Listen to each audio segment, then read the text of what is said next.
Bueno, entonces, pues ya me da gusto verlos nuevamente y vamos a retomar en esta ocasión el texto a partir de la página 727. Acuérdense que estábamos hablando precisamente de la cuestión de la muerte, ¿no?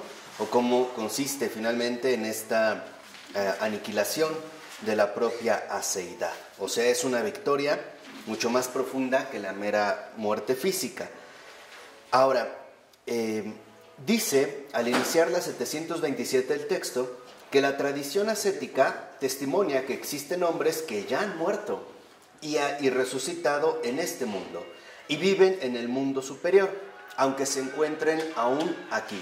O sea, en un primer momento lo que vemos es que esta muerte, digamos, ascética, en efecto, no tiene que ver solamente con una mera cuestión hipotética o con alguna posibilidad remota, sino que también se reconoce que ya existen hombres que han muerto y resucitado en este mundo. O sea, que sí han vivido ya finalmente esta muerte espiritual, ¿no? Que es lo que estábamos mencionando. Dice 2 renglones abajo, con el lenguaje de los padres, se refiere a los padres de la iglesia, han alcanzado estos hombres la apatheia, o sea, el despojo completo de las pasiones. Y este testimonio, en definitiva, dice Florensky, revela el misterio de una organización humana completamente especial, que no podríamos, dice Florensky, señalando una de sus convicciones fundamentales, reducir a una característica moral, sino que se trata de ontología. Entonces, lo que aquí podemos nosotros detectar es que cuando hablamos de muerte espiritual, estamos haciendo referencia precisamente, como lo menciona el texto, a una nueva organización humana, ¿no? Esta muerte espiritual nos va a conducir a una nueva organización humana.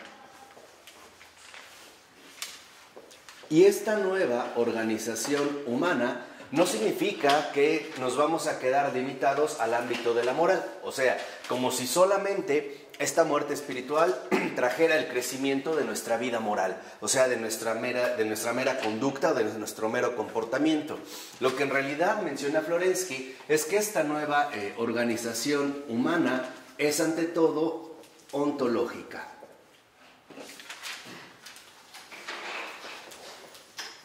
¿Qué quiere decir? Que es la muerte espiritual, justamente lo que hace emerger es un nuevo modo de ser, ¿no? Este nuevo modo de ser va a la raíz misma de la persona, que de hecho, y si nos da tiempo, es lo que veremos con Adrian von Speyer, pero no se queda únicamente como si lo único que cambiara, por decirlo de esta manera, fuera lo externo, ¿no? Lo superficial o nuestro simple modo de obrar.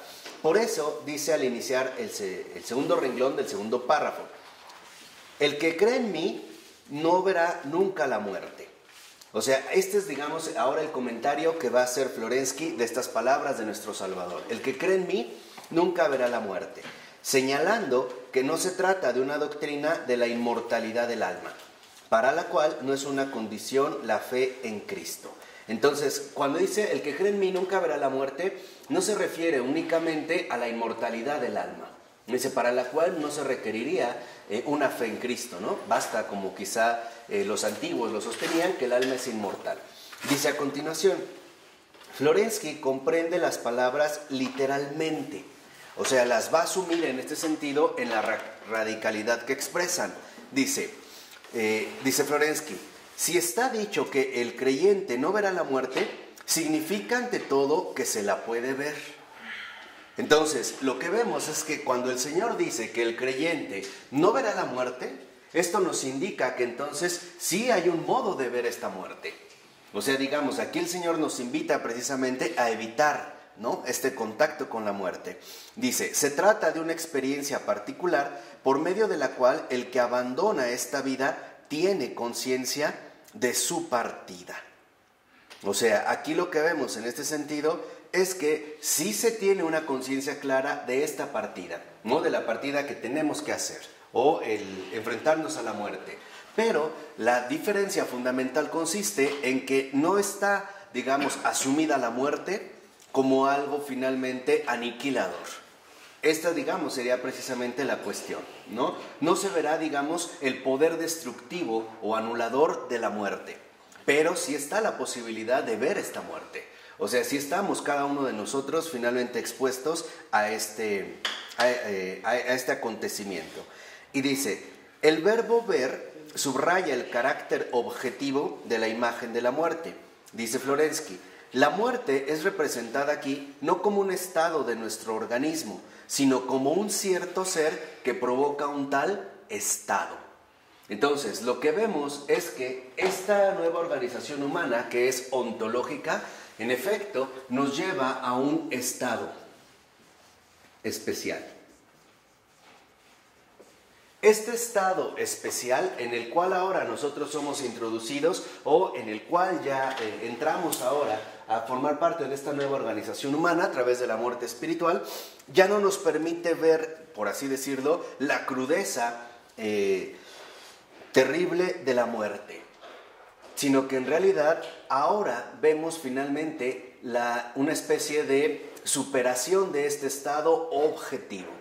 En pocas palabras, tal parece que lo que Florensky nos está mencionando es que la muerte no se reduce al mero cese de mis actividades biológicas, sino que se refiere a un estado objetivo, o sea, finalmente a una pérdida real, ¿no?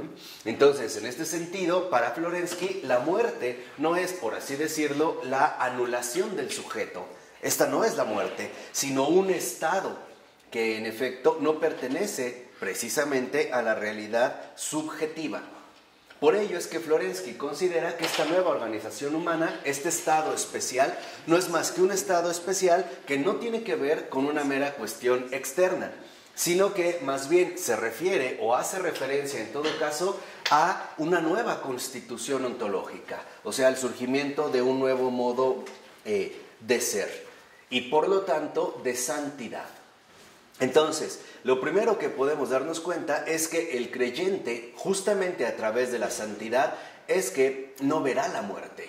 ¿Qué quiere decir? Que más bien ingresará a un nuevo estado de ser que lo conduce por otros terrenos. Si nos vamos a la nota 99, por ejemplo, a partir del tercer renglón, cuando se refiere precisamente al concepto de santidad, dice Florensky, esta palabra entre nosotros, en el uso habitual, hace ya tiempo que ha perdido sus agudos contornos, por medio de los cuales se insertaba como una cuña en la carne del mundo, hace ya tiempo que ha sido desencajada.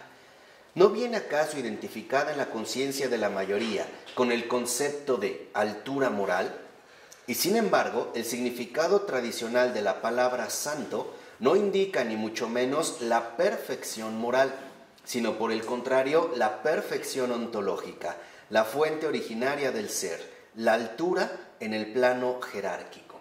Entonces, lo que vemos es que este estado especial, o sea, la santidad, es justamente la nueva organización humana, o sea, la perfección ontológica del cristiano, su ser cristiano, ¿no? Este estado especial o santidad está dado justamente en su ser cristiano.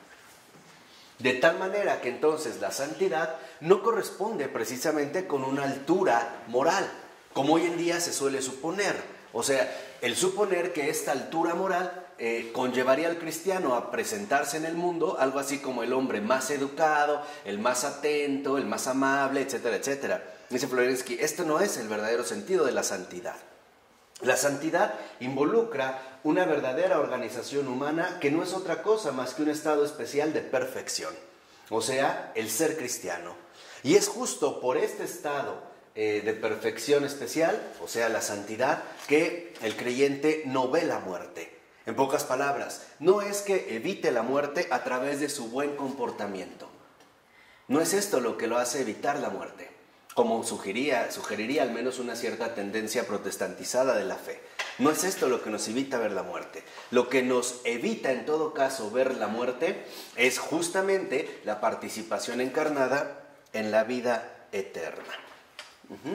Por eso dice a partir de los últimos 4 renglones, todas las religiones, señala Florensky, tienen la imagen del ángel de la muerte o el genio de la muerte, o sea, un ser de esencia espiritual que corta el hilo de la vida y que recibe al alma que nace al otro mundo. Entonces, lo primero que en efecto detecta Florensky es que en todas las religiones hay precisamente una noción de la muerte, ¿no? ¿Cómo se concibe la muerte? Como aquella que corta con el hilo de la vida. Sería, digámoslo así, como la interruptora, ¿no?, del hilo de la vida. De ahí que en efecto una de nuestras imágenes de la muerte sea esta calavera que trae una guadaña, con la cual en efecto se corta el trigo, ¿no? O sea, la muerte dentro de esta perspectiva aparecería como la interrupción definitiva del hilo de la vida. Dice el texto, en la imagen mitológica, esta figura está siempre acompañada de un instrumento cortante. Por ejemplo, la guadaña, ya entendimos por qué, cuyo sentido indica la función de cortar el cordón umbilical que mantiene al alma unida al cuerpo. Entonces, aquí lo que vemos es que en esta imagen la muerte aparece como la que llega a cortar la continuidad de la vida, interrumpiéndola, pero ante todo separando al alma del cuerpo, ¿no? Es esta, digamos, continuidad la que precisamente se ve afectada. Dice, se trata para Florensky, de nuevo, no de una mera imagen abstracta o de la proyección de un sentimiento, sino de una verdadera visión, en el sentido de que la imagen, en este caso la imagen de la muerte, tiene un carácter de objeto. Entonces, aquí la primera lección que debemos de reconocer es que la muerte es un estado objetivo, no es una realidad subjetiva.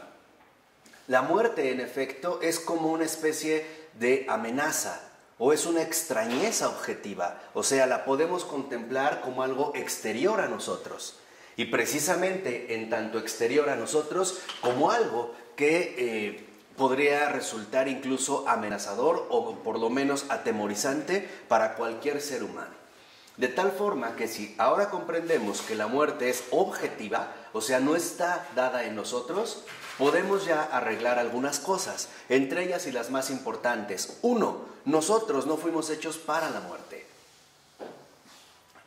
¿Por qué? Porque el primer punto en el que lo vemos es que en efecto la muerte está como un objeto. Es algo exterior, vamos a decirlo así, a nosotros mismos. No fuimos hechos para la muerte, tampoco venimos de la muerte. Y por último, y quizá la más radical, la muerte no es algo natural. La muerte no aparece finalmente como un acontecimiento más entre otros, como el efecto necesario para proseguir con la continuidad de la vida. Esta fue quizá en todo caso una de las concepciones mitológicas que se establecieron en la antigüedad, pero no es así. Incluso, lo menciona Florensky, en las religiones se contempla la muerte, en pocas palabras, como algo extraño o ajeno a la realidad viviente del hombre. O sea, se ve en este sentido como algo objetivo. Entonces, esto nos lleva a comprender cosas mucho más importantes. Por ejemplo, el darnos cuenta que la muerte no significa dejar de vivir, sino la muerte precisamente apunta a algo exterior que busca precisamente la aniquilación de mi realidad, o sea, de mi condición viviente. Por ello es que nosotros, en efecto, tarde o temprano nos vamos a tener que enfrentar, y esa es la agonía. La agonía es el combate entre nuestra realidad viviente y este poder que llega precisamente a devorarnos, ¿no? Que llega, por así decirlo, con todas las fauces abiertas para triturarnos. Entonces, la muerte no es, como hoy también algunas teorías científicas, sobre todo relacionadas con las células, dicen que las células ya tienen su programación para morir, ¿no? Están como programadas para emerger y caducar. No es así, la muerte en realidad es objetiva, es un estado objetivo. Y por lo tanto, justo por ser un estado objetivo, es que nosotros nos podemos contemplar la posibilidad de no ver esta realidad que todo lo devora. O no, digamos, encarar de manera drástica el poder destructivo de la muerte. Dice al iniciar el otro párrafo, el hecho de quien cree en Cristo no morirá y no verá nunca la muerte hay que interpretarlo al pie de la letra. Dice Florensky, la muerte no se presentará en el momento de su expiración. Fíjense, ¿qué es lo que les decía? Lo vuelvo a repetir. La muerte no se presentará en el momento de su expiración. O sea, el creyente en este sentido, ¿no? Al compartir de manera profunda su estado especial de perfección, o sea, la santidad, ya no se ve amenazado por este encuentro con la muerte. Ya no se ve en este sentido, por así decirlo, como amenazado o atacado, ¿no? Atemorizado por esta realidad que es la muerte. No, más bien justo lo que ocurre es que el cristiano ahora es recibido ya desde el principio por la propia vida. De ahí que, por ejemplo, no sé, ahorita me estoy acordando de un caso. San Antonio de Padua, justo antes de morir, él decía, yo te veo, o sea, yo te veo, yo te veo. O sea, San Antonio de Padua, en este sentido, podríamos decir, ya no vio la muerte. Justamente lo que ve es la vida. Por otro lado, cuando una persona, en efecto, no ha seguido el camino de la verdad y de la vida, o sea, no se ha adherido profundamente a Cristo, en efecto, ve la muerte. Y incluso en el momento de agonía entran en unos espasmos terribles. Hay gente que da alaridos de terror y de miedo, porque en efecto eso es ver la muerte. Y lo ven como algo objetivo, no es una alucinación. No es una disfunción psicológica o una especie de proyección afectiva o emocional. No es así. En pocas palabras, contemplan cara a cara, y esto es aterrador, las tinieblas densas de la muerte. Y además el fondo, o mejor dicho, esta oscuridad sin fondo que viene precisamente a destruir con todo lo que se encuentre a su paso. Entonces, la muerte es un objeto, ¿no? Es algo objetivo. Y el creyente tiene la posibilidad de no ver la muerte, sino más bien ahora ver la vida. Entonces, lo vuelvo a repetir, la muerte no se presentará en el momento de su expiración. Fíjense, la muerte no se presentará en el momento de su expiración. Para eso tenemos la ascética. Fíjense, aquí es donde quiero que vean la enorme providencia de Dios. Justo a través de la muerte ordinaria, dijimos, ¿no? Del vencer la seidad, el Señor, a cambio, por este mínimo sacrificio, nos ofrece la vida eterna. O sea, nos libra finalmente de la auténtica realidad de muerte. O sea, de ver la muerte. Más bien a través del ejercicio continuado precisamente de la ascética, en esta preparación fundamental de ir muriendo a nosotros mismos, es la preparación fundamental para no entrar en contacto con la muerte. Por eso dice Florensky, en general, la muerte no viene sin una finalidad. O sea, la muerte no aparece sin una finalidad. Dice, por consiguiente, si no aparece, es que su presencia es inútil.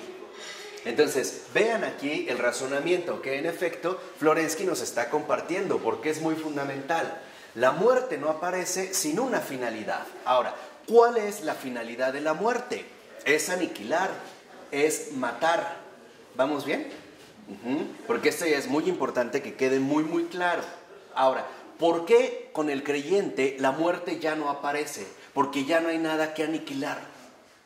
Ya no tiene nada que destruir, ya no tiene nada que devorar.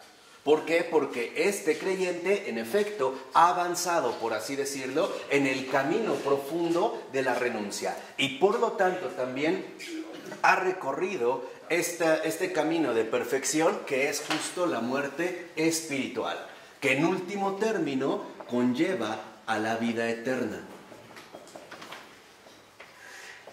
Por eso, si ustedes lo ven, por lo regular, el auténtico creyente muere muy en paz. Y muere con una sonrisa. Muere finalmente regocijado precisamente por la presencia de la vida y ya no de la muerte. Entonces, la muerte que en efecto nosotros podemos evitar es la muerte que viene a devorar todo aquello que no ha sido eliminado. En este caso, todo aquello que está vinculado con el pecado. ¿Vamos?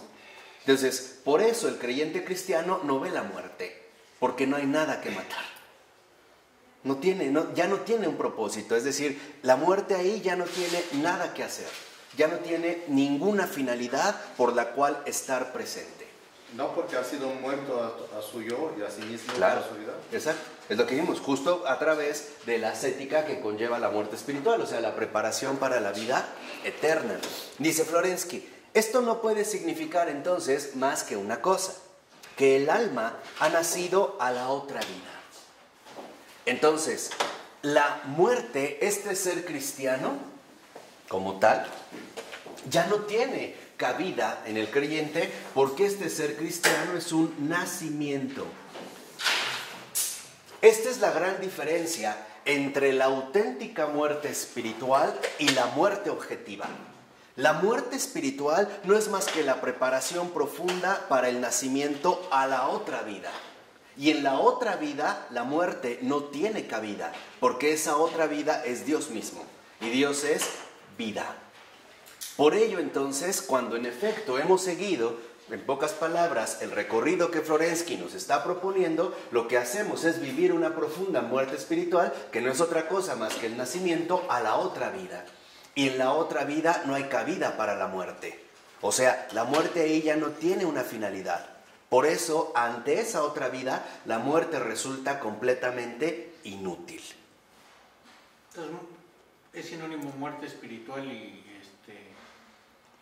pobre de espíritu?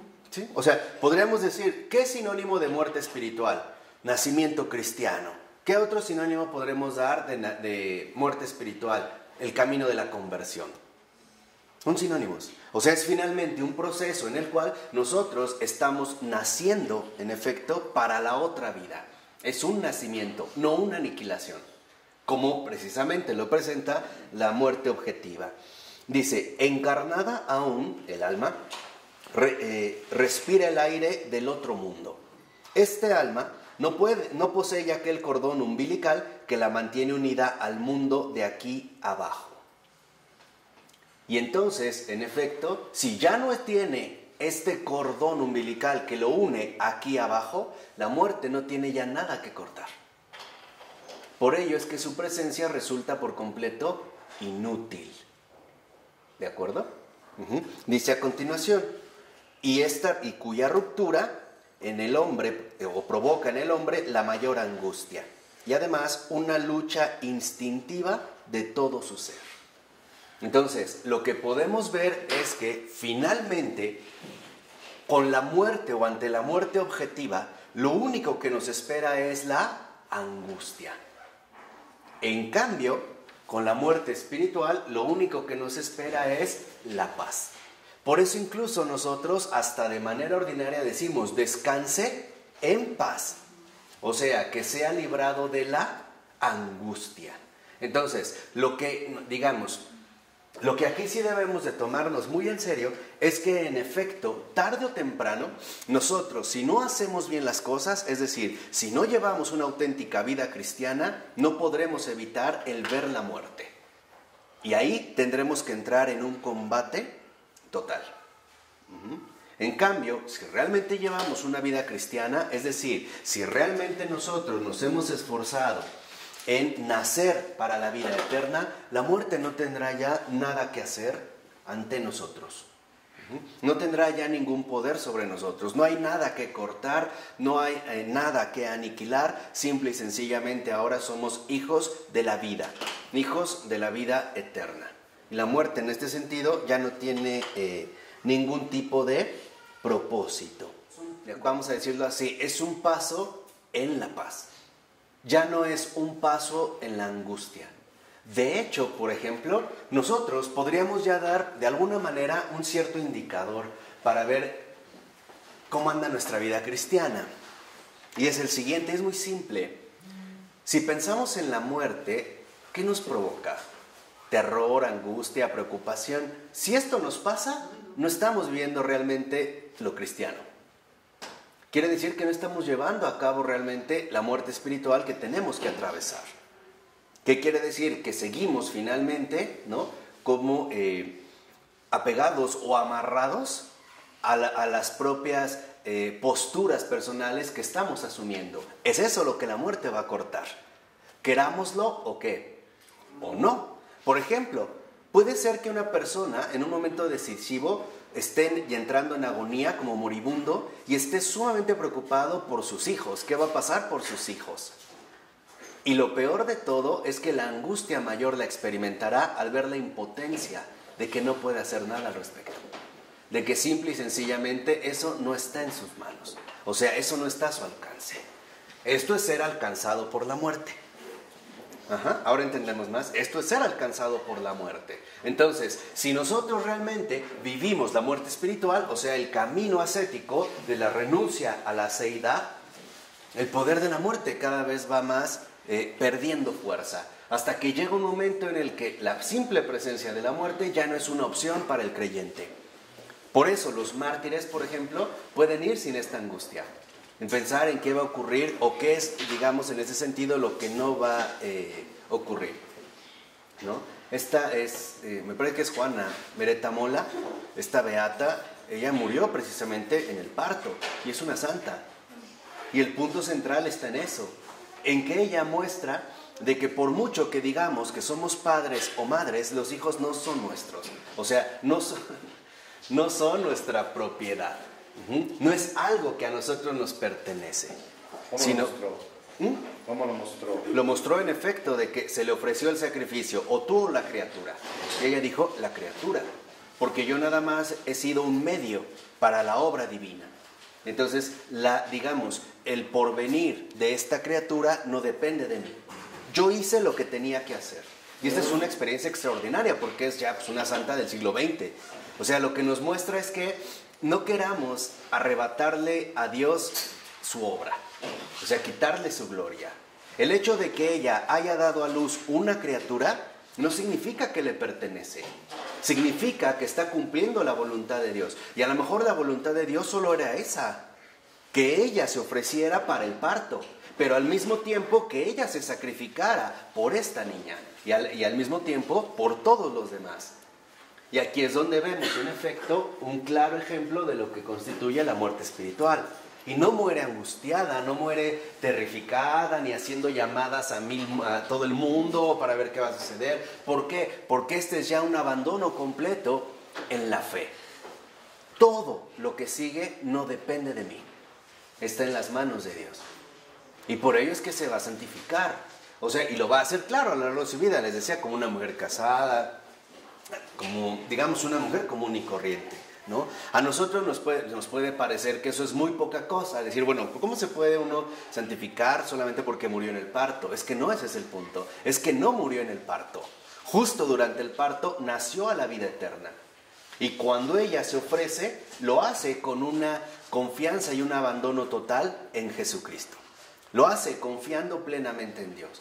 Y por eso para ella, en este sentido radical, la niña no le preocupa. No le preocupa, no en el sentido ordinario de que no le interese. No le preocupa porque ya ella precisamente está en un estado especial particular que le permite ver las cosas de otro modo. En pocas palabras, ella ya no ve la muerte, ve la vida. Y eso es lo que la lleva precisamente a asumir una actitud de este tipo. Por ello, fíjense, en la 729, dice al iniciar el texto, el nacimiento supone una ruptura para el niño que abandona el seno materno, pero las facultades que habían permanecido pasivas y muchas nuevas posibilidades aparecen en él. Se convierte en un miembro independiente del universo y la fuente de la vida ha pasado de la madre a él mismo. Entonces, lo primero que podemos ver es que, en efecto, el simple hecho de salir del vientre, para este bebé, es una ruptura. Pero sin llevar a cabo esta ruptura, no puede desarrollar nuevas potencialidades. Entonces, hay una ruptura, sí, pero esta ruptura no es una ruptura negativa. Es una ruptura positiva. ¿Dolorosa? Sí, pero positiva. Eso ocurre cuando, por ejemplo, a veces los hijos se van de casa. También eso involucra una ruptura, pero sabemos que a lo mejor esta ruptura está indicando la necesidad de un posible crecimiento. Y a veces en la posibilidad de este crecimiento habrá muchos fracasos, pero tarde o temprano le tendrá que caer el 20. Pues es un hecho, o sea, es algo que no podemos evitar. Dice a continuación, de este modo se puede considerar, dice Florensky, que el nacimiento es una caída. o una elevación súbitas, según lo que se afirme y considere que es lo esencial. Entonces, aquí es donde entra el punto. Para nosotros, ¿dónde está lo esencial? ¿En lo que perdemos o en todo lo que se gana? Vamos, siguiendo el mismo ejemplo del embarazo. Si la mujer, por ejemplo, no permitiera que el hijo naciera, el hijo no podría crecer y no podría desarrollar muchas potencialidades que de hecho le corresponden. En pocas palabras, tiene que hacer una ruptura. ¿Estamos? Lo tiene que hacer. Entonces, lo fundamental es, para nosotros, ¿dónde está lo esencial? ¿En lo que se pierde o en lo que se gana? Si lo que nos preocupa es lo que perdemos, entonces estamos instalados en el egoísmo. O sea, seguimos todavía en la seidad. Pero si realmente lo que nos importa es lo que ganamos, entonces ya hemos sido liberados de la propia seidad. ¿Vamos? Por eso dice a continuación, caída y pérdida irremediable si se considera lo esencial la alimentación por medio de la madre, o sea, el apego a ella, ¿no? Liberación y elevación si se considera lo esencial la alegría de respirar el aire fresco. Entonces, aquí lo que tenemos que entender es que en gran medida también nos guste o no. Si queremos algo mejor para los demás, tendremos que realizar muchísimas renuncias. Muchísimas. No una, varias. Y esto a lo largo de toda la vida. Piensen, por ejemplo, lo difícil que es aceptar esta renuncia para un matrimonio que ha vivido muchos años juntos. Pero aquí está el punto. ¿Qué es lo que considero esencial? O sea, ¿en dónde, vamos a decirlo así, es que yo estoy enfocando la perspectiva central que está dirigiendo mi actitud? ¿O en qué me estoy basando? Por eso dice Florensky, del mismo modo, capítulo nuevo, más importante de nuestra vida, de nuestra biografía, es la muerte. Fíjense, ¿por qué este capítulo más importante de nuestra vida es la muerte? Porque en este capítulo realmente lo que aparece es el auténtico nacimiento a la vida eterna. No un simple suceso, vamos a decirlo así, biológicamente irremediable. Dice, y nosotros, la mayoría de los hombres, caemos o emprendemos nuestro vuelo según el valor que atribuyamos a la vida de aquí abajo. Entonces, podríamos decir, ¿en qué consiste nuestra dificultad para volar al cielo? En nuestro apego humano a las cosas de aquí abajo. Eso es lo que nos impide volar. Somos como una madre que quiere llevarlo todo dentro de sí y que no se arriesga finalmente, ¿no?, a tomar una decisión de ruptura. Por ello, aunque esto parezca muy simple, en realidad es muy significativo, porque todos estamos llamados, en este sentido, a llevar una profunda vida de fe y de confianza. Por ejemplo, un matrimonio o una relación humana, o una relación con trabajadores, no los puedes estar vigilando todo el día. Tienes que asumir una ruptura, tienes que asumir una distancia, ¿o no? ¿Y esto involucra un riesgo? Por supuesto que sí, pero tú no puedes calcular de qué manera en este sentido vas a ser recompensado. Esto es lo que involucraría en todo caso una confianza total. ¿Qué quiere decir? Que estamos llamados finalmente a perder el control. O sea, perder el control que nosotros mismos siempre queremos mantener y conservar. Porque esto es lo que nos genera angustia. Y es esto justamente lo que nos genera un profundo terror ante la pérdida, digamos, que se pueda llevar o no se pueda llevar. Por ejemplo, yo he sabido de casos de padres que entran en pánico el primer día que llevaron a sus hijos a la escuela. Porque pobrecitos, ¿qué les va a pasar? Y si no le dan su lechita tibia como yo. Entonces, si por ellas fuera, estarían ahí haciéndole su chocolatito y órale con cucharita, a ver mi bebé, ¿no? Y ahí todo el tiempo. El niño iría al baño, yo te limpio. Ajá, todo. No está bien. No es sano. No es sano. ¿Por qué? Porque esto finalmente no es más que la expresión profunda de nuestro propio apego. O sea, de nuestra propia insistencia en tener todas las cosas bajo control. Ahora, no malinterpreten, yo no estoy diciendo, entonces dejen que hagan lo que quieran. No, lo que estoy hablando es de una actitud de fe. Estoy hablando, en este caso, de la actitud del creyente cristiano. ¿De acuerdo? Entonces, para nosotros lo fundamental es, ¿qué es lo que realmente considero importante? ¿La vida eterna o esta vida que pasa? Eso es lo que va a ser fundamental. ¿En dónde, digamos, o hacia dónde es que estoy dirigiendo mis expectativas? Por ello es que ahora Florensky va a desarrollar esta teología de la muerte espiritual en una doble perspectiva. Primera, la iniciación y la educación espiritual. Entonces, esta vida eterna involucra dos cosas. Uno, iniciación. Y dos, educación.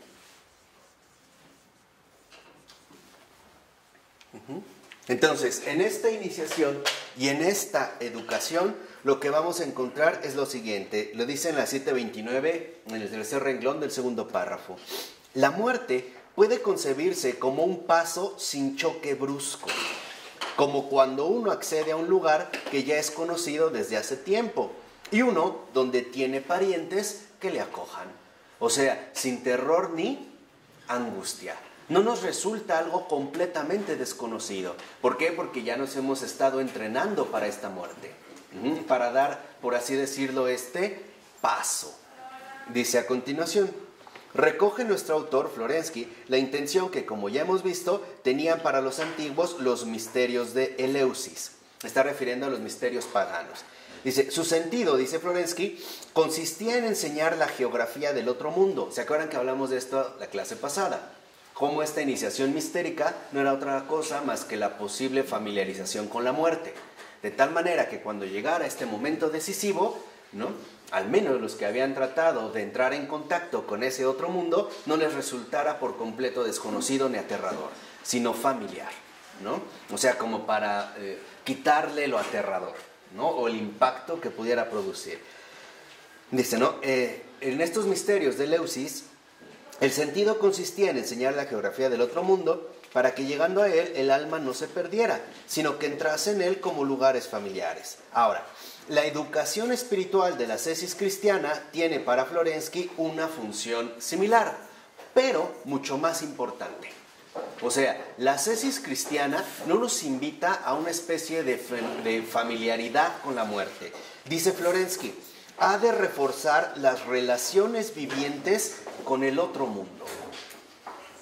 ¿Qué quiere decir? Que no se trata algo así como de familiarizarnos con algo completamente desconocido, sino que por el contrario, la ascesis cristiana nos invita a familiarizarnos profundamente en relaciones vivientes con el otro mundo. O sea, no se trata de que nos acostumbremos a la muerte, sino de que nos familiaricemos con la vida eterna. Esa es la gran diferencia entre el cristianismo y el paganismo. Uno busca la neutralización de la muerte a través de una supuesta familiaridad, que eran los misterios de Eleusis. Los cristianos no buscamos familiarizarnos con la muerte, sino más bien familiarizarnos con la vida eterna. Y en ese sentido establecer relaciones vivientes con esta vida eterna. ¿Queda claro? Hoy, por ejemplo, ¿no?, si ustedes leen un texto, que no estaría mal que estudiáramos, últimamente estoy estudiando mucha sociología, pero de Zygmunt Bauman, que se llama Miedo líquido, verán también la forma en la cual hoy buscamos banalizar, por ejemplo, la muerte. A través de ciertos mecanismos que nuestra sociedad contemporánea va estableciendo para que, a fuerza de resultarnos familiar, no nos impacte tanto. A través, por ejemplo, de las expulsiones que se hacen de los programas de televisión, conlleva una especie de familiaridad con la aniquilación.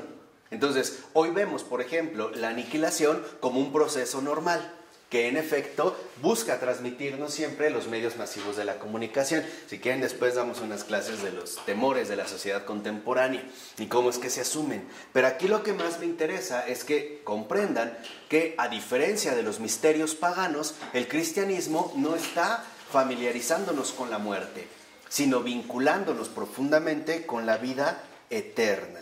Por eso dice a continuación, ha de crear en el hombre las premisas espirituales de la salida definitiva al ser objetivo, librándole de este modo del peligro del enclaustramiento eterno en la propia subjetividad. Es decir, como ya hemos estudiado, del estado del infierno.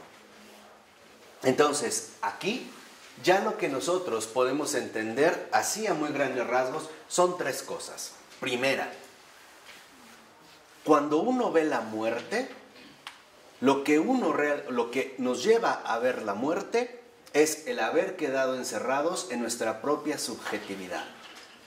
Porque si quedamos encerrados en nuestra propia subjetividad, quiere decir que negamos la vida, no aceptamos la verdad. Y eso es lo que la muerte precisamente va a destruir. ¿Vamos bien? En un primer punto. Segunda, con la iniciación, precisamente lo que inicia es una liberación de la subjetividad.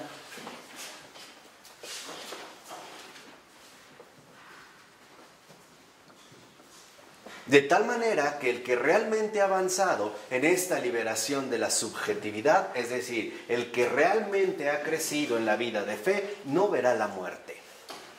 Pero esto es lo que nosotros mencionamos, un proceso gradual. Y es un proceso en esta liberación de la subjetividad que significa también familiaridad con la vida eterna.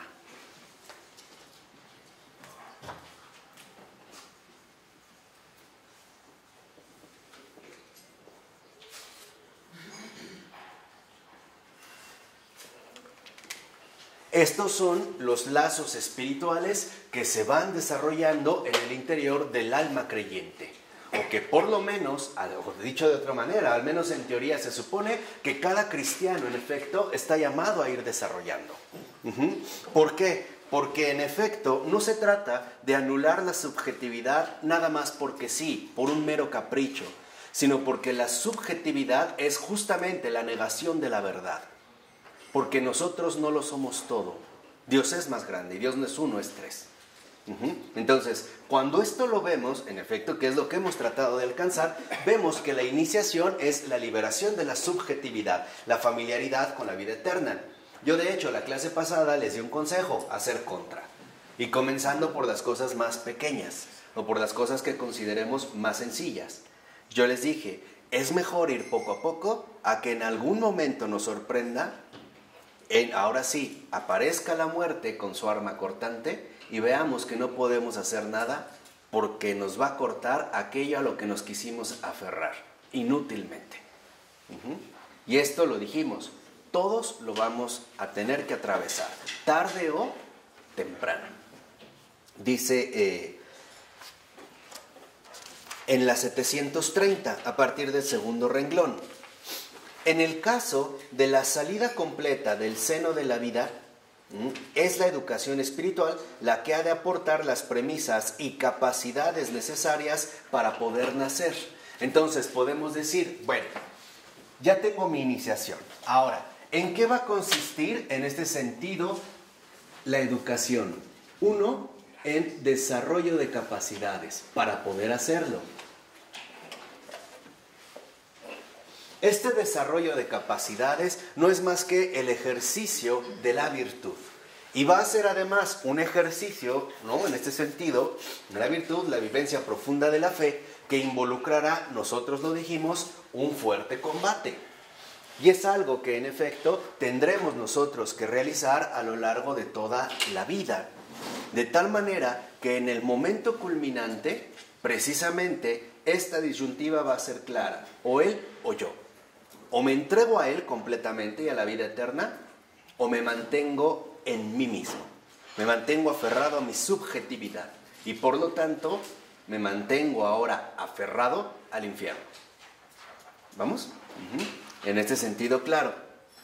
Dice, en este sentido, por ello no es casual que a esta educación se le llamara el ars nascendi, o sea, el arte del nacimiento.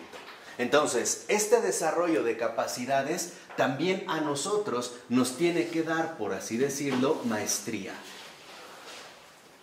¿Y cómo adquiriremos esa maestría? Pues uno, mientras más la llevemos a cabo. O sea, mientras más experiencia obtengamos de la auténtica vida espiritual. Vean lo que dice Florensky. dice en esta cita, que es muy importante: el hombre alcanzado por la muerte después de su caída no puede no sentirse perdido y extraviado. O sea, después de la caída, precisamente, ¿no? Ante la muerte no podemos sentirnos contrariados o extraviados. Dice, si posee una buena dotación, será capaz de encontrar en sí mismo indicaciones, aunque sean solo semiconscientes, con las que podrá relacionar la vida nueva que contempla. Y de este modo, tarde o temprano, acabará entrando en ella. Pero si tales premisas espirituales no se han formado en él, peor todavía, si ha destruido en sí mismo las capacidades naturales que ha recibido de un modo innato, no sabrá entonces establecer relaciones entre sí mismo y lo que lo rodea. No solo no sabrá hacerlo, sino que ni siquiera querrá, permaneciendo como extranjero en esta vida, encerrándose en relación con ella en los propios sueños subjetivos, que se han convertido para él en una segunda naturaleza. Estando rodeado por el mundo espiritual, no tendrá conciencia de él y por consiguiente se quedará fuera, será siempre exterior a él. Ahora podríamos decir, bueno, aquí en efecto lo que cabría destacar son estos aspectos. Primera, todo ser humano, a pesar de la caída, posee capacidades para salir de la subjetividad. Todos. Y esto lo hacemos precisamente a través del llamado de lo que nos rodea. Por eso yo les decía, en realidad le debemos mucho más al prójimo de lo que nosotros pudimos haber dado, Porque lo dijimos, en un sentido fuerte, el prójimo es justo lo que me salva de mi subjetividad. Ahora, ¿cuál es el problema? El problema es que nosotros no desarrollamos estas capacidades, sino que más bien tendemos a anularlas y por lo tanto no establecemos una verdadera vivencia espiritual. Basta echar una ojeada a nuestra cultura contemporánea. Nuestra cultura contemporánea es una cultura, en efecto, que está concentrada ante todo o cuyo fundamento es el egocentrismo. Hoy no somos yo, somos egos. Entonces, no sé si aquí valdría la pena hacer esta distinción, para no detenernos mucho, pero es muy importante porque hoy justo lo que estamos viviendo en nuestra cultura es una confusión, y es una confusión bastante nefasta. Lo voy a tratar de resumir brevemente para que entiendan mejor el texto de Florensky y lo puedan vivir con mucha más intensidad. Hoy cuando digo que nuestra cultura es egocéntrica, lo que estoy diciendo es que a partir de la modernidad se llevó a cabo una tremenda confusión. Confundimos el yo con el ego. El yo, en este sentido, cuando nosotros buscamos, por ejemplo, me pregunto, ¿quién soy yo? Lo que estoy tratando de establecer es mi verdadera identidad. O sea, lo que estoy buscando con el yo, o lo que estamos buscando con el yo, es nuestra verdadera identidad. ¿Vamos bien? A ver, voy a tratar, de verdad, de resumirles lo más posible este tema porque es complejo, pero es sustancial para nuestros días. Entonces, me pregunto, por ejemplo, ¿quién soy yo? Cuando hago esta pregunta, lo que en realidad estoy buscando es alcanzar mi identidad. O sea, necesito saber quién soy yo. Ahora, ¿qué es el ego? El ego, justamente, es lo que perturba o bloquea o eclipsa mi identidad. Porque el ego no es más que un apego propio. El ego no es otra cosa más que la pura subjetividad. Eso es el ego. Desafortunadamente, nuestros herederos, los modernos, y nos guste o no, seguimos teniendo esta presencia, confundieron el yo con el ego, porque el ego es solo un aspecto desordenado de nuestra realidad humana. El ego no es más que el apego a sí mismo, el ego es la aceidad. Ahora, nosotros, por ejemplo, a lo largo de nuestra vida, vamos a tener que realizar este combate. O una de dos, o busco superar el ego para alcanzar mi verdadero yo, o bien renuncio a mi yo para ser un juguete de mi propio ¿qué? Ego. Les voy a poner ahorita unos ejemplos muy sencillos, pero primero quiero que entiendan claramente la diferencia. Porque esta identidad es una identidad metafísica. No es la idea, por ejemplo, que yo me hago. El ego no es más que la pura subjetividad, o sea, la aceidad, que distorsiona fundamentalmente mi propia identidad. Por ejemplo, cuando nosotros cometemos una determinada equivocación, lo hacemos por ego. Pero yo puedo darme cuenta que es solo ego porque después yo puedo recapacitar. Por ejemplo, si de repente llegara mi prometida a decirme algo y yo volteo y le contesto feo o le grito, eso fue por mi ego, por dejarme arrastrar por mi propia subjetividad. Pero si después yo voy y le digo, oye, perdóname, mira, es que estaba pasando un mal momento, eso ya no lo hago como ego, eso ya lo hago como mi auténtico ¿qué? Yo. Entonces, a lo largo de nuestra vida, el combate central que vamos a tener que realizar es entre el yo y el ego. El ego no es más que un perfil mínimo que no define mi identidad, o sea, que no define lo que yo soy. Por ejemplo, si una persona por ego siente una profunda atracción por la pornografía, lo hace por ego. Lo mismo en las relaciones sexuales desordenadas, etc. Lo hace desde el ego, porque lo que busca es autosatisfacerse. Eso es lo que emplea el ego. Lo que busca el ego es la autocomplacencia. Pero esta persona puede corregir a partir de darse cuenta de algo fundamental. Yo no soy así. Lo hago, sí, pero eso no me define. Eso no es más que, vamos a decirlo así, un reflejo de mi ego. Entonces, lo que estamos llamados a realizar es a ir doblegando el ego para ser cada vez más un auténtico yo. ¿Y por qué es una identidad metafísica? Porque yo no me estoy inventando. Lo único que estoy haciendo es reconociéndome en mi auténtica realidad. Esta es la diferencia entre el yo o ser un yo y ser un simple ¿qué? Ego. Hoy para nosotros tal parece que todo depende del ego. Por ejemplo, alguien te pregunta, ¿quién eres? Y no sabes. A ver, entonces, piensas que va a depender de una genealogía. No, pues soy Marco, vengo de tal, nací en tal lado. Eso no es tu identidad. Ahí no está tu identidad. Tu identidad realmente radica en el lugar en el cual te encuentras ubicado en la vida misma. En pocas palabras, la identidad es un punto de localización. La identidad no es psicológica, la identidad es espacial. La identidad es darme cuenta en qué lugar me encuentro en este momento. Y más aún, saber cómo llegué aquí. Y más aún todavía, tener más o menos claro hacia dónde es que quiero dirigirme. De tal manera que estamos llamados a alcanzar a ser auténticos ¿qué? Yo. Se los voy a poner muy fácil. ¿Qué es un yo? ¿Cuándo aparece un yo? Cuando en una persona contemplamos lo más humano de la humanidad. Eso es un yo. Entonces, el yo como identidad metafísica humaniza. En cambio, el ego como aceidad deshumaniza. Entonces, fíjense, ¿el yo es individualidad? No. Lo que es individualidad es el ¿qué? El ego. Y desde ahí tenemos una confusión. Ahí está el problema del gran señor Freud. Todo es ego. Todo está en el ego. Y después lo va a tratar de matizar el superego y no sé qué, bla, bla. ¿Por qué? Porque Freud se olvidó simplemente que tenemos una dimensión metafísica que en efecto nos aporta nuestra auténtica identidad. Y en pocas palabras, ¿qué somos? Lo que Dios ha creado, no lo que nosotros pensamos.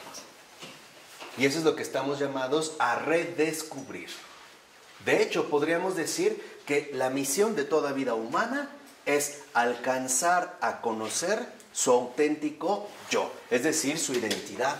Entonces, fíjate ahora qué curioso. Y digo, para que vean la ceguera de la modernidad, el yo como tal, cuando realmente aparece un yo, ahí nos sentimos identificados. Ahí decimos, ese es una buena persona, ese es un buen hombre, o una buena mujer, o ese es un cristiano, o ese es un creyente, porque el yo es un lugar común. En el yo nos identificamos todos. En el ego no. En el ego, lo único que en realidad, vamos a decirlo así, se presentan son los conflictos ordinarios de la vida. Las disputas y choques violentos de unos contra otros. Entonces, aquí es donde tenemos que entender que, y lo digo abiertamente, todo conflicto humano viene del ego. Si en realidad viniera del yo, lo único que habría serían acuerdos, porque el yo es comunión. Y eso es lo que no hemos meditado. Cuando el Señor le revela una especie de nombre a Moisés, dice, ¿quién me envía? El Señor le dice, yo soy. ¿Qué quiere decir? Que el yo es un lugar común.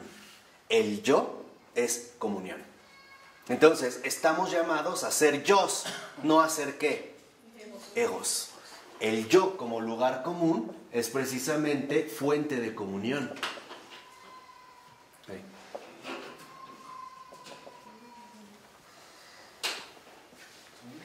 Y hoy hasta hablamos mal. Decimos, es que hablas del yo. No, es que no se está refiriendo al yo. Se está refiriendo al ¿qué? Al ego. Vamos, lo voy a poner mucho más sencillo.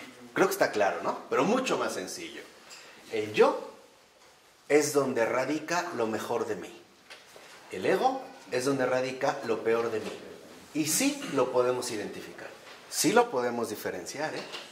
Sí podemos hacer un análisis serio de lo que viene del ego y lo que viene del yo. Entonces, son impulsos, ¿no? Claro. Son egoísmos. Lo que pasa es que este es el punto central. Lo que pasa es que el ego no es más que... Es que, ¿cómo llamarlo? El ego es como esta tendencia autodestructiva. Porque el ego va directo contra la comunión. El ego no acepta otra cosa más que a sí mismo.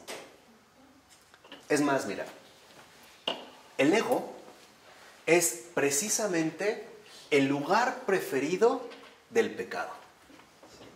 Porque por donde nos atrapa muy fácilmente el pecado es a través del ¿qué? Del ego. Ahora entienden por qué la humildad es la única base para vencer el ego. ¿Entienden por qué todo va a estar dado finalmente en este crecimiento a través de la humildad?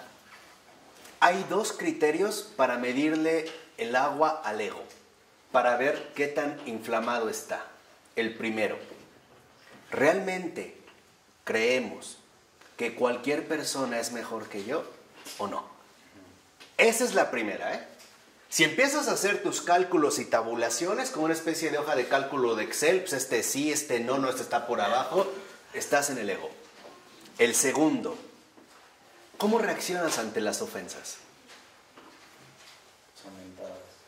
Si reaccionas con mentadas, eres puro ego. ¿Sí? Y las dos son bíblicamente. Cristo, ¿no? El que quiera ser primero.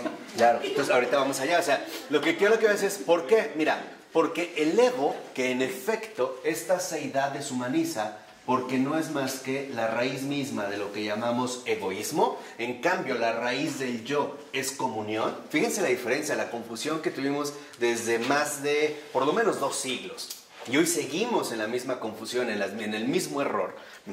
El ego lo que hace es inflamar. Por eso alguien dice, mira, tiene un ego enorme, es como la piel. Cuando algo nos ha picado o está inflamada, se pone muy susceptible o no. Entonces, al primer toquecito, ¡ay!, me reacciono. Lo mismo pasa con el ego. ¿Por qué? ¿Por qué reaccionamos con furia o con rabia ante las ofensas o lo que sea? Una, porque no somos más que un ego inflamadísimo y desproporcionamos las cosas. Primera, porque creemos que la ofensa que recibí no soy digno de ella. Quiere decir que yo estoy por encima. Segunda, porque además no acepto que esa persona me ofenda a mí. ¿Quién se cree? Si ese es un gusano. Eso es el ego. Y miren, no lo podemos evitar. Pero una de dos, o vemos la muerte, y lo que la muerte va a devorar es nuestro ego, ¿eh? Nos va a hacer ver que en realidad no somos ¿qué? Nada. O bien, No veremos la muerte, pero sí veremos la vida ¿qué? Eterna. Entonces, estos son, digamos, los aspectos fundamentales del ego. Inflaman y nos hacen ver con una desproporción total, con una falsedad total, las cosas. Porque si no consideráramos, primera, que los demás son menos que yo, jamás me podría sentir ofendido. Nunca. Y esto es ser humilde. La otra es que en realidad las ofensas recibidas entenderíamos a partir del yo que vienen también de debilidades humanas y que no son precisamente producto de una maldad. Entonces, ser yo significa ser un hombre comprensivo. Eso es el yo. El yo nos invita a una comprensión profunda y por eso es apertura y por eso es que es comunión. El yo no es individualismo. Esto es el ego. Y el ego no acepta otra cosa que no sea él mismo. Hoy hay miles, no acabarían de escribirlas, de verdad, miles de formas sutiles de mantener el ego. Aquí nada más podemos mencionar algunas. Una muy usual hoy en día es como que oyes a la gente pero no le pones atención, porque en realidad consideras que no es importante. Y hoy los artefactos tecnológicos contribuyen mucho al aislamiento. El ego aísla. Por eso es que deshumaniza. Porque el ego es aislamiento. Hay personas que pueden estar viendo su celular o el Facebook, ¿no? Esa cacalandia del Facebook. Entonces alguien llega a la... Ajá, sí, sí. Dime, sí, te oigo. Y ya estamos. Pero en realidad estamos desbloqueados, ¿no? Más bien estamos bloqueados en nosotros mismos sin atender a lo que sucede. Esa es una. Otra, mucho más, vamos a decirlo así, peligrosa, es que no tenemos claros cuáles son las verdaderas intenciones que hay en lo más íntimo de nuestro corazón. Lo que hacemos realmente, ¿por qué lo hacemos? ¿Qué esperamos a cambio? Si, por ejemplo, yo realizo algo y la gente no me reconoce y me siento mal, es por ego. Porque esperaría que todos me alaben, me aclamen, ¿no? Me lleven como a los toreros, ¿no? En hombros, ahí a dar la vuelta a la plaza, ¿no? Partiendo plaza. En pocas palabras, porque en realidad me creo lo que no soy. De hecho, las fuentes profundas del sufrimiento humano vienen del ego. Porque el ego nunca ve la verdad. El ego solo se ve a sí mismo. Y algo que es insignificante para el ego fue una catástrofe. Algo que, por ejemplo, no sé, desde detalles de... Hoy le llamamos susceptibilidad. Nel, es ego disfrazado. Ay, mi amor, es que hoy en la mañana no me dijiste buenos días, osito. Eso es ego. Porque el ego piensa que la gente debe de estar a su servicio. Hacer, decidir, realizar lo que el ego exige. Entonces, fíjense, el ego impone. El yo no impone. Entonces, aquí viene el desafío. Ahora ya le están cambiando las caritas, ¿verdad? Es que no tenemos otra opción. Pero lo fundamental es, ¿hacia dónde nos dirigimos? ¿Qué estamos siendo? ¿Egos o yos? Y esto es justamente hacia lo que se dirige en este sentido Florensky. Por eso les decía, era como importante entender lo que Florensky está captando. Más hoy en día que se vive de una manera tan radical, ¿no? O de una manera, vamos a decirlo así, tan multifacética, ¿no? Un ego disfrazado de 1001 maneras. E incluso lo vamos a tratar de defender a toda costa. ¿Por qué? ¿Por qué el ego, o como yo le digo, el marrano? Y chilla, chilla el marrano. Cuando le pegas al ego, chilla, se queja. Un ejemplo muy sencillo. Está este trapito por acá y a lo mejor pasa Rafa y le digo, Rafa, recoge este trapito. ¿Yo por qué? Eso es ego. Chilló el marrano. Ahí chilló el puerco. Ahí el puerco ya chilló. ¿Por qué? Porque el ego va a encontrar 1001 excusas. Yo no fui, yo no lo dejé, ese no es mi problema, ese no sé qué tanto, no se metan conmigo. O sea, para el ego solo estamos aislados de los demás. Solo importamos nosotros mismos. Para el yo no. Para el yo, la prioridad del yo es el tú, es decir, el prójimo. Entonces, cuando nosotros no hemos realmente atacado de fondo al ego, no entendemos lo que está sucediendo en el alma. Yo les decía, el ego se va a defender, va a morder y va a tratar de utilizar todas las estrategias posibles que tenga a su alcance para no ceder. Y la razón es muy simple, porque el ego sabe que cuando es vencido de una vez y para siempre. Y es más, te las voy a decir de una vez. 2 son las estrategias fundamentales que utiliza el ego. El desorden profundo de nuestra realidad humana. Ahí está el ego. Pero son 2. Las demás son como variaciones, pero 2 son sus estrategias favoritas y además eficaces. Primera, el desánimo. Por ejemplo, no es que quiero ser buena persona y el ego te dice, mira, no vale la pena, la gente es bien ingrata, la gente no te corresponde, tú siempre te esfuerzas y mira cómo te maltratan, pura estupidez. No, sí es cierto, qué idiota, ¿verdad? No, me voy a ir al club de los optimistas, tú vales mucho, tú mereces respeto, fíjate, ya no me voy a dejar pisar por nada, puro ego. Ese es el primero, el desánimo. Y el segundo, la ira. Cuando ve el ego, este desorden profundo en nosotros, cuando el ego se da cuenta de que con el desánimo seguimos adelante, por ejemplo, pues no importa, yo voy a hacer el bien y aunque me vaya mal no me interesa, entonces el ego dice, ahora va la ira. ¿Cómo va a despertar la ira en nosotros? Haciéndote presentar falsamente que es injusto todo lo que a ti te ocurre. En pocas palabras, la estrategia fundamental del ego es llevarlo, conducirlo todo a él mismo. Él está en el centro. Entonces, cuando no puede con el desánimo, lo segundo es la ira. Por ejemplo, ¿lo ves? Tan bueno que eres y mira cómo te tratan. Mira toda la bondad que has hecho y mira este desgraciado, malagradecido, maldito perro, esa zorra. De ahí que me hizo no sé qué tanto de hacer. Entonces, hace todo un drama porque el ego es pura desproporción. Pero aquí es donde debemos de entender una clave fundamental. ¿Por qué el ego se aferra tanto a sí mismo? Esa es la cuestión que está de fondo. Porque el ego sabe perfectamente que cuando nos proponemos ser un yo, el ego está aniquilado. Entonces podríamos decir, ¿quién no verá la muerte? El que ya no tenga ego que matar. Ese no verá la muerte.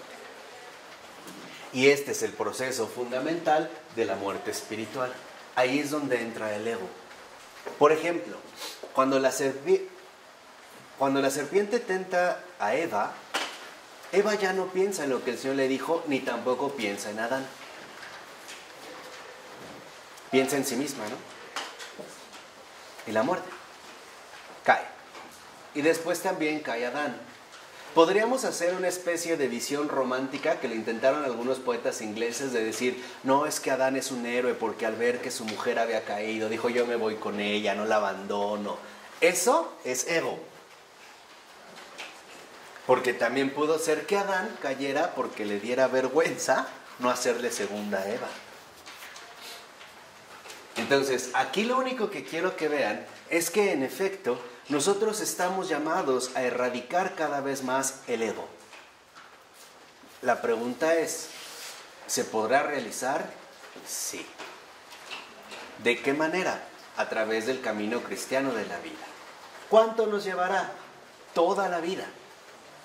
Y de hecho, les vuelvo a insistir, el último combate contra el ego será justo en el momento de la muerte. Ahí veremos, en ese preciso instante, a qué estamos dispuestos a morir. Y la única opción para ir a la vida eterna es muriendo a nosotros mismos. Es la única opción.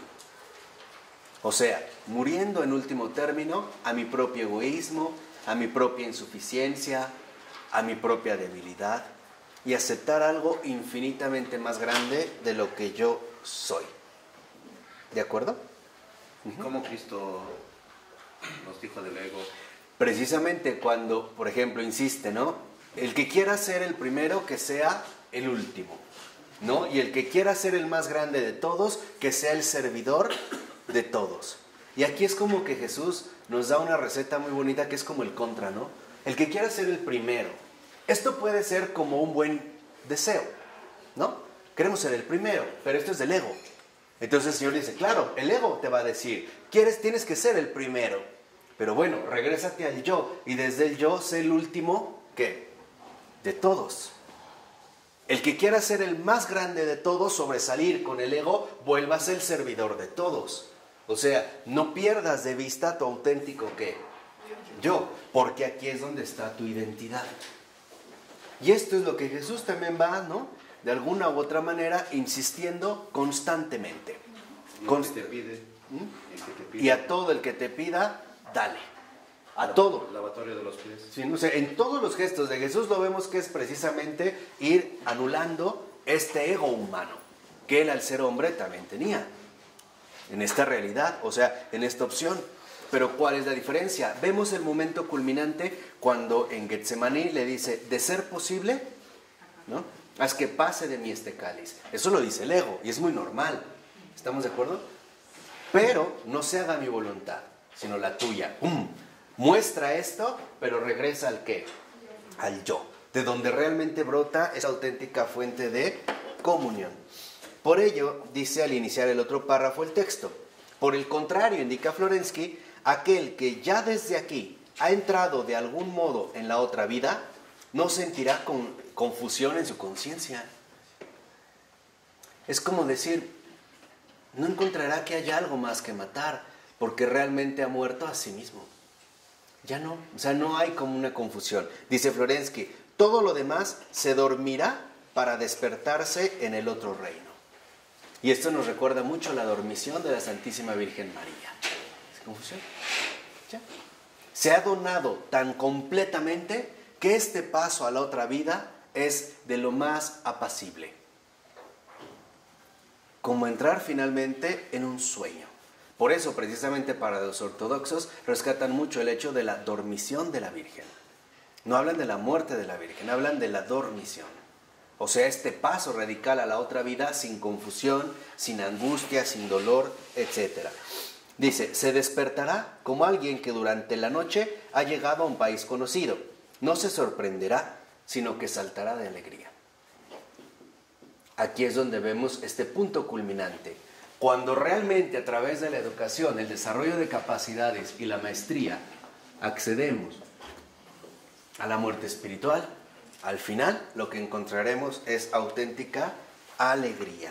Por eso dice Florensky, en este sentido, este hombre no ha visto la muerte, porque no ha visto el terror y la angustia, ¿no? Simplemente ha dado este paso, ¿no? De la manera más apacible a la auténtica alegría.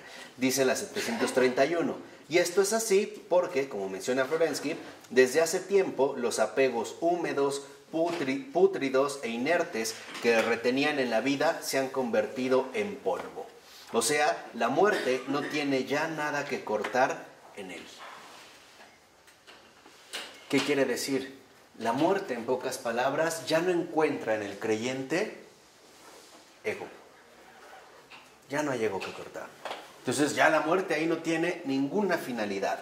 Dice Florensky, puede decir que una tal persona espiritual, parafraseando el relato de la resucitación de Lázaro, no ha muerto, sino que se ha dormido. En este sentido, dice Florensky, se trata justamente del misterio de la propia regeneración espiritual. En pocas palabras, para una persona realmente espiritual, la muerte no le atemoriza. Y no es porque sea valiente, es porque ya no está centrado en la raíz de los temores, que es el ego. Porque el ego es lo que nos atemoriza, finalmente, o el que se atemoriza profundamente ante la muerte. Porque se pregunta, bueno, ¿qué va a ocurrir en esto si yo no estoy? Cuando una persona dice, ¿qué va a ser de mis hijos si yo muero? Y entra en angustia, lo que en realidad está diciendo es, si no estoy yo, todo va mal. Si no estoy yo, el mundo no es igual. Entonces, ¿qué van a hacer sin mí? Y el ego, ¿no? Como que se aferra a esta permanencia. Por eso dice al iniciar la otra cita.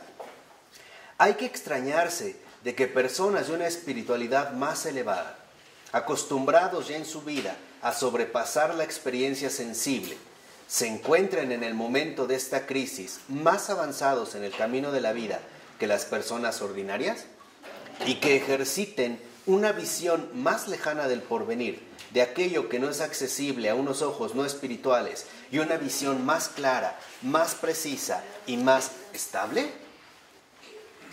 O sea, estamos llamados a adquirir madurez espiritual y eso es lo que pretendemos obtener. Todo esto para alcanzar una auténtica madurez espiritual. Y esta madurez espiritual precisamente la vamos ejerciendo, la vamos fortaleciendo a través de las renuncias ordinarias que hacemos en el día con día, hasta ir entendiendo cosas mucho más elevadas, cosas muchísimo más tajantes. Por ejemplo, incluso el aceptar con paz, no necesariamente con alegría, pero sí con paz, la muerte de un familiar cercano a mí, un padre, una madre, mi esposa, mi esposo, mi hijo, o algo por el estilo. Nada más date cuenta cómo están tus apegos. Si ahorita el Señor, por ejemplo, te quitara algo que está muy apegado a ti. O pongamos otro aspecto, a lo mejor que te quitara la vista o las piernas. ¿Qué pasa? Que te quedaras paralítico, por ejemplo. ¿Qué ocurriría? O un dedo de una mano. O que en este momento recibieras la llamada de una persona muy cercana a ti, porque oye, ¿sabes qué? Tu mamá acaba de fallecer. ¿Cómo vas a reaccionar? ¿Qué vas a hacer? ¿Vas a entrar en pánico y en angustia? ¿O no? Ahí es donde nosotros iremos alcanzando esta madurez espiritual.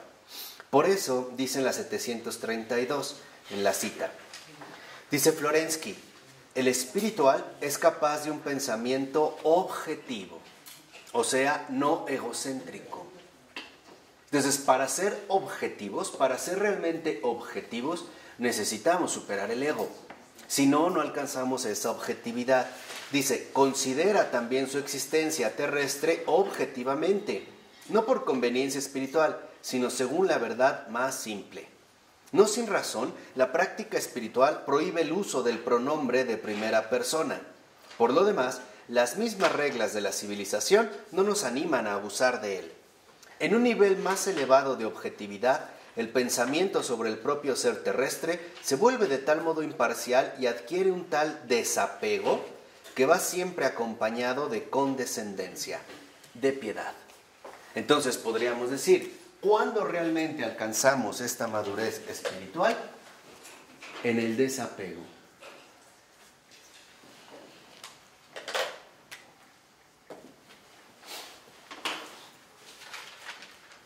Y a veces estos modos de desapegos los debemos de entender de forma fundamental.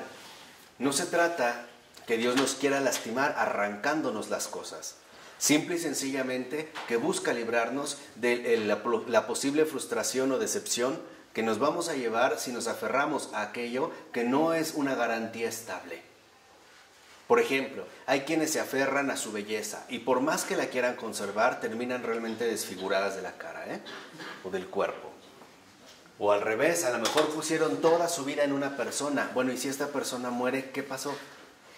¿Qué van a hacer? Ahí no hay una estabilidad. O en sus casas, o en sus autos, y chocan, o lo que quieran. ¿En dónde es que realmente se ha colocado esta cuestión? Entonces, lo fundamental en la práctica que llevamos en la muerte espiritual es justo el desapego. O sea, en el ir creciendo precisamente en este desapego. No es cosa sencilla, pero algo es claro. Mientras más avancemos, más alegría encontraremos.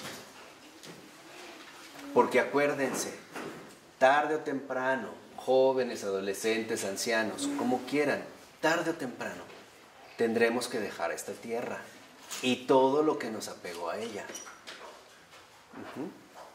Entonces, ahí es cuando nosotros iremos asumiendo una determinada postura o bien una determinada perspectiva, ¿no? La idea es que sea la más adecuada.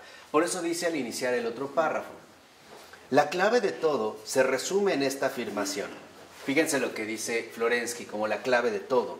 En general, el espiritual posee para su pensamiento un punto de apoyo fuera de sí mismo. De este modo, es capaz de hablar de sí mismo como de otro. Entonces, lo importante es, ¿cómo podemos alcanzar la objetividad? Reconociendo que aquello que en verdad nos sostiene no viene de mí, está fuera de mí mismo. En este caso es alguien, y este alguien es Dios, es decir, Jesús. Entonces, lo importante es cuál es, digamos, la perspectiva fundamental que nosotros vamos asumiendo. Porque lo que más trabajo nos cuesta superar son nuestros propios apegos. A ver, piensa en la persona más amada en tu vida en este momento, viva aún. ¿Qué harías si, por ejemplo, como le comentó el propio Jesús, bueno, una voz, ¿no? Pero era Jesús, donde le dijo, ahí la estoy viendo, pero no me acuerdo ahorita, la primera santa del siglo XX, ¿cómo se llama?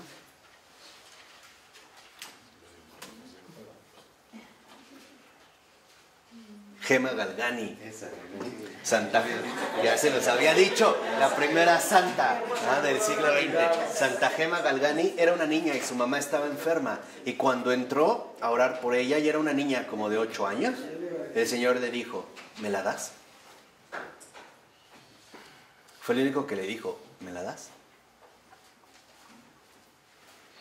Y Gema dijo, sí. Llegó a su casa y sabía que en ese momento su mamá iba a morir. Y se llegó a despedir. ¿Qué harías si en este momento el Señor te dice, ¿me la das o me lo das? Ahí está el ego.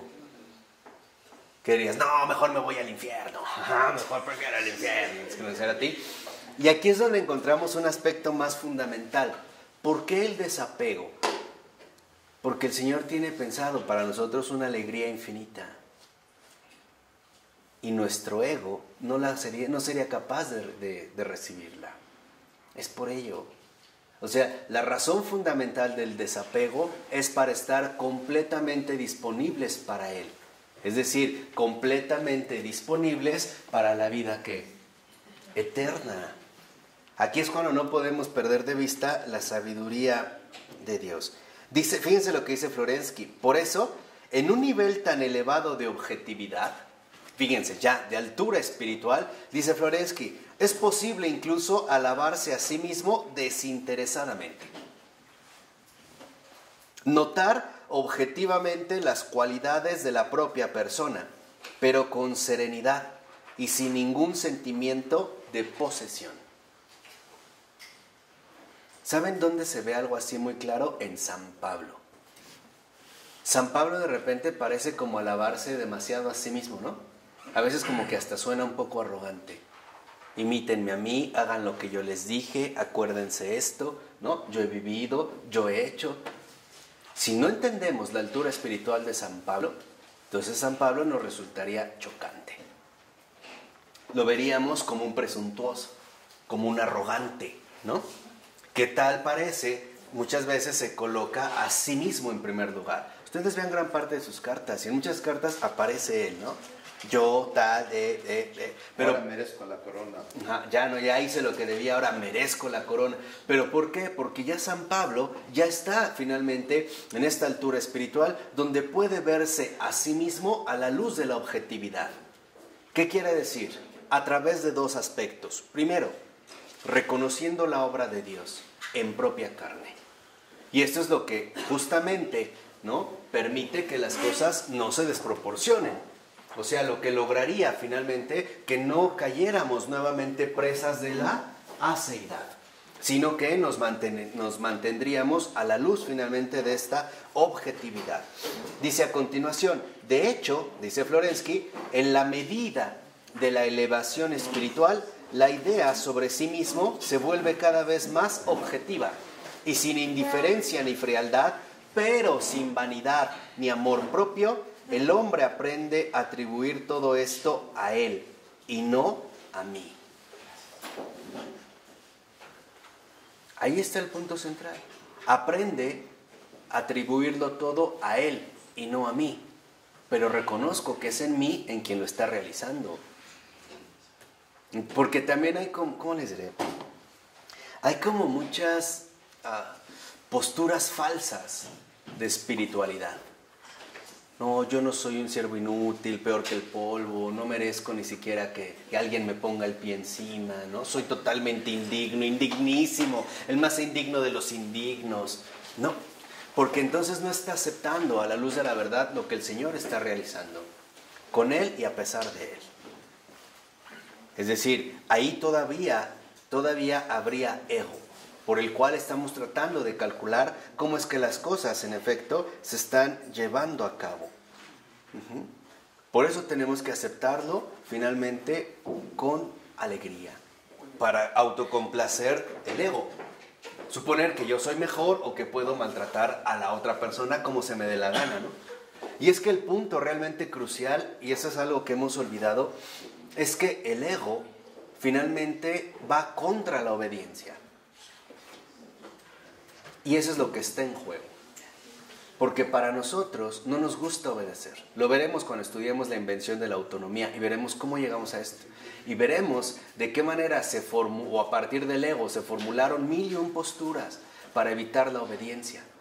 Porque no hemos entendido, o hemos tal parece olvidado, que el auténtico desapego solo se vive a través de una auténtica fidelidad y obediencia. Eso es todo. Era como un recurso fundamental para elevar todavía la calidad espiritual, por ejemplo, de Adán y de Eva. También están llamados a crecer, a ir avanzando, y tienen que atravesar una prueba fuerte de fidelidad, de obediencia. No la alcanzaron a cruzar, pues, ¿no? Y bueno, pero eso no significa que la cosa ha quedado así. Cuando nosotros nos convertimos en egos, dejamos de ser yo, perdemos nuestra identidad. Tan es así que hay personas que de repente dicen, híjole, de verdad, yo no soy así. No sé qué me pasó. ¿Ustedes no han visto una película que se llama The Game? ¿El juego? Donde sale Michael Douglas. Véanla. Sí, Es esto. Véanla. Esa va a ser su tarea. Vean esa película. The Game. El juego. Véanla. Y es justo esto. Es ver cómo esta persona pierde el yo y finalmente queda deshumanizado en un completo ego. Y esto es finalmente lo que deshumaniza. Aquí es donde uno empieza a experimentar los mayores sufrimientos de su vida. Porque en último término el desapego, que es fidelidad y obediencia, no es más que reconocer a la luz de la verdad algo claro y tajante. Nada es mío. Todo me ha sido dado. Nada es mío.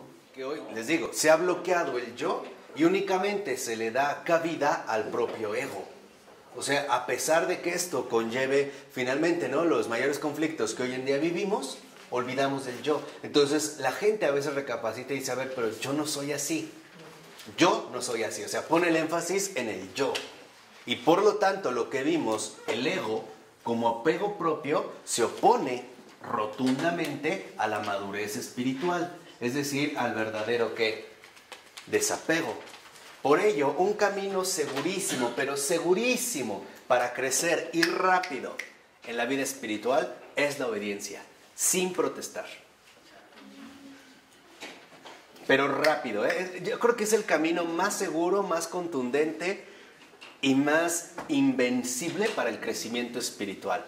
Obediencia. Y la obediencia significa ya. Sin ponerse a pensar, a ver si esto sí, no es que esto no, es que tal vez... Por ejemplo, en español tenemos una palabra que creo que en otro idioma no existe y es ahorita. El ahorita es la postergación de lo que se tiene que hacer y nunca se va a realizar. Ahorita, no es ya. La obediencia es, recoge este plato, ya. No me pongo a pensar, ¿y él quién es para decirme a mí? Cuando tú empiezas eso, olvídalo. Eres un títere del ego. No eres más que un títere de tu propio ego. O sea, eres un esclavo. ¿Se acuerdan que el Señor también nos dijo? Y la verdad os hará ¿qué? Libres. Reconocer que en último término, la otra persona siempre es más que tú. Eso es obediencia. Y eso es humildad. Ahora, ¿eso significa que lo tengo que hacer?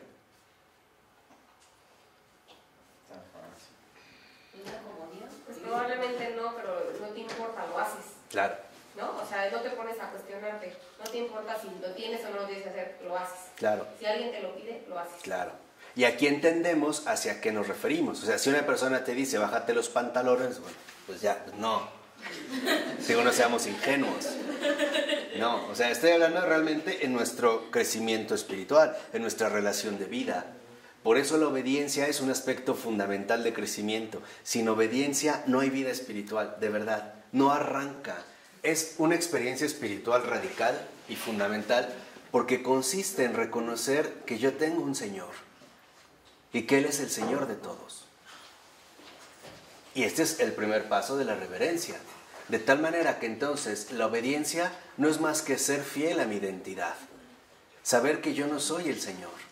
El Señor es Él, no yo. O sea, Él es Dios, no yo.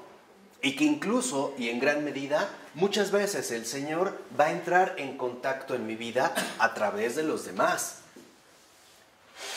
Aquí es cuando nosotros, hoy en día, y esto es por eso nos interesa dar este curso de la invención de la autonomía, porque hoy veremos que una de las cosas que ya no asimilamos, y llevamos 4 siglos, ¿no?, de contexto para llegar ahora, lo que ya no asimilamos es la noción de autoridad. No aceptamos ninguna autoridad que no sea yo mismo. Por eso hoy la gente dice muy fácil, a mí no me dices qué hacer. Yo hago lo que quiero, cuando quiera y como quiera. A mí tú no me mandas. O sea, tú simple y sencillamente no me importas.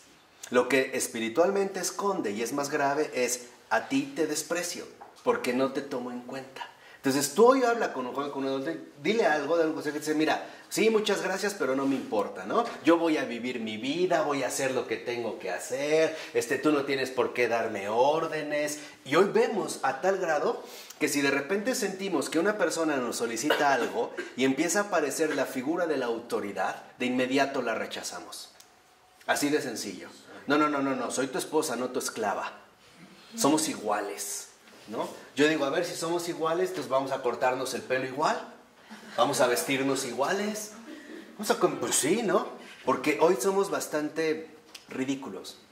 Hemos olvidado que la igualdad no se puede vivir. La igualdad no es algo vivible. Es un ideal abstracto que no estamos de acuerdo. Primero pedimos, todos somos iguales, luego estamos chillando, es que a mí no me tratan mejor, no me dan un mejor trato, y no sé qué tanto. No es posible de esta manera. Pero hoy tenemos un serio conflicto ya interiorizado, O sea, ya es algo culturalmente establecido que para nosotros, simple y sencillamente, la obediencia y la autoridad no son opción. Esta es la gran rebelión de la modernidad. A lo mejor ahorita no alcanzan a ver realmente lo que está de fondo, porque yo les había dicho ya, hoy vivimos una cultura profundamente anticristiana. Y está arraigado en lo más profundo de cada uno de nosotros. No es una cuestión externa, es una cuestión vivencial cuyas fuerzas operan precisamente en lo más oscuro, en lo más profundo del corazón humano. Y por ello es que hoy la comunión con Cristo nos cuesta a nosotros tanto trabajo. Por eso mucha gente se aleja de la iglesia, porque ve en la iglesia una figura de autoridad. Y además una especie de autoridad que te obliga a una determinada obediencia. Cuando hemos olvidado que en realidad obediencia significa servicio. Por eso les dije, el obediente es el siervo de todos, es el servidor de todos. Y es lo que hoy en día olvidamos. Hoy nos castran las jerarquías, nos molesta la autoridad, no soportamos las órdenes. Cualquier cosa que nos suene así de antemano ya lo sentimos como un insulto a nuestra gran autonomía. Tú no eres del pedir. En el pedir es el dar, pero piden de buena manera, no puede decir que no. No, claro que va a intervenir justo el pedir, el modo, ¿no? Claro. El modo en el que lo hagan. Pero aún así, todavía como que interiormente ya hemos interiorizado ciertas resistencias. ¿En qué sentido? En que en efecto la seidad, el egoísmo, el aislamiento, no es más que pura desobediencia. El ególatra no obedece a nadie que no sea a sí mismo. Así sean sus caprichos. Piensa en una infidelidad. El ególatra simple y sencillamente sigue este impulso de un momento, aunque eso involucre la ruptura de toda una familia. Y todo por no ser obediente a la verdad. o sea, por no ser servicial a la verdad. Eso es obediencia. Ahora seamos sinceros. La obediencia, que es servicio, solo adquiere su verdadera distinción cuando es un servicio, como lo mencionaba Joana, por amor. Ahí es cuando la obediencia no es pesada, de verdad. Se vuelve un servicio continuo, un servicio que no desgasta, cansa, pero no desgasta. No descansa mi realidad humana, ¿no? Por eso ustedes lean las biografías de los santos. Son los grandes obedientes. Aunque sean injusticias, ¿eh? Al Padre Pío le inventaban calumnias, le prohibieron literalmente confesar. Le dolió, sí, pero obedeció. No hizo un manifiesto revolucionario para, están violando mis derechos. ¿Qué es lo que hoy hacemos? Pura ridiculez, pero ya lo veremos cuando analicemos la modernidad. Pero bueno, entonces, lo que vemos, por ejemplo, en este sentido, ¿no?, es que realmente alcanzar a decir yo, en verdad, solamente es posible a través de una maduración espiritual. Cuando ya no confundimos el yo con el qué, con el ego. Y esto significa que al haberme convertido realmente en un yo, en una fuente de comunión, ahora lo primero y lo único, lo definitivo, el alfa y la omega es Él.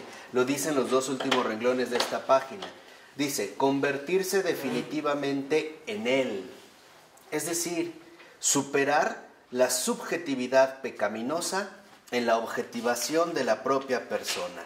No es, sin embargo, despersonalizarse, sino entrar en ese misterio último de la realidad personal, que es la tercera persona, el espíritu, como modo objetivo del ser en la relación personal.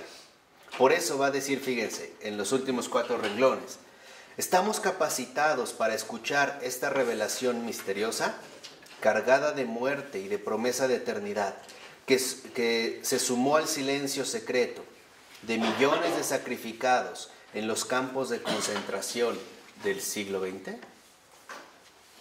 ¿Qué quiere decir? ¿Realmente estaremos capacitados para poder captar la hondura de esta comunión, que significa la superación de nuestra propia subjetividad pecaminosa, es decir, egoísta, para alcanzar las fuentes vivas de la vida eterna o no?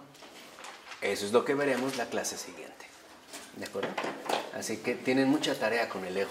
El Padre, del Hijo y del Espíritu Santo. Amén.